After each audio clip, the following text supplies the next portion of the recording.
I will tell you right now, Madam Speaker, we on the Republican side have no problem taking our case to the majority and to the people of this country because they elected Donald Trump, and it is a matter for the voters, not this House, not in this way, not in the way this is being done. It has trampled everything this House believes in.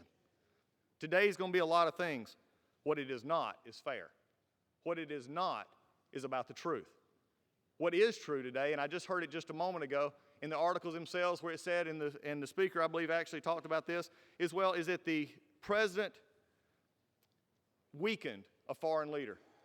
You know what the truth of the matter is?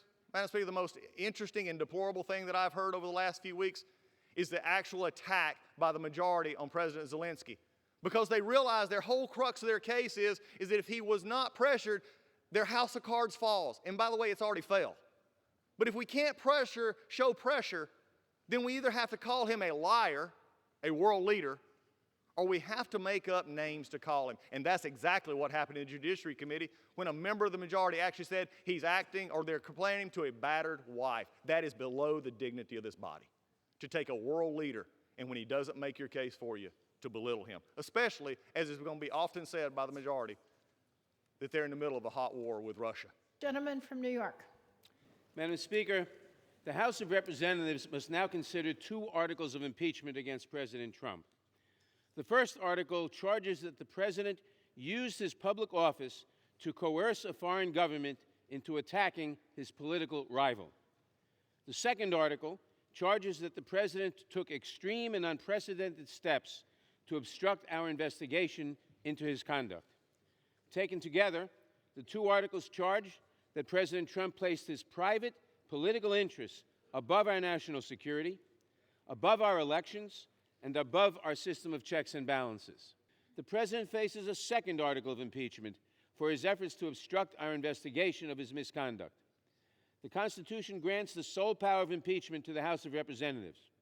Within our system of checks and balances, the President may not decide for himself what constitutes a valid impeachment inquiry, nor may he ignore lawful subpoenas or direct others to do so.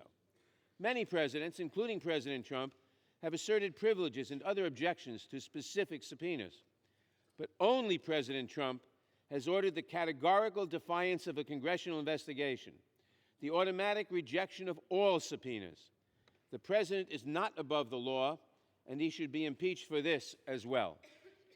Congress cannot wait for the next election to address this misconduct. President Trump has demonstrated a clear pattern of wrongdoing. This is not the first time he has solicited foreign interference in an election, has been exposed, and has attempted to obstruct the resulting investigation. We cannot rely on the next election as a remedy for presidential misconduct when the President threatens the very integrity of that election. He has shown us he will continue to put his selfish interests above the good of the country. We must act without delay. By his actions, President Trump has broken his oath of office. His conduct continues to undermine our Constitution and threaten our next election. His actions warrant his impeachment and demand his removal from office. I urge my colleagues to support these articles, and I reserve the balance of my time. Gentleman from Georgia.